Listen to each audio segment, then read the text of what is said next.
Каждый первоклассник 1 сентября получит уникальный дневник, посвященный приближающемуся столетию республики. На его страницах будет размещена не только информация о государственных символах региона и его основные достопримечательности, но и интересные факты о родном крае.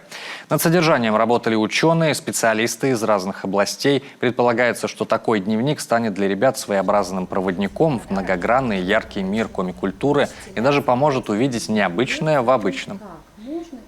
Мы живем в республике, нам важно, чтобы та жизнь республики, те события, которые происходят в республике, они находили отражение, в том числе в дневниках. Это для ребенка кладезь. Во-первых, кладезь информации, абсолютно просто и понятно адаптированный для этого школьного возраста.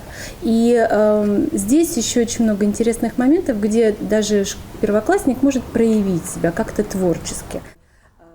Часть тиража уже напечатана. Ожидается, что ряды учеников в Коми в этом году пополнит 11 100 первоклассников. Если позволит эпидемобстановка, 1 сентября для них проведут специальные классные часы, посвященные родному краю.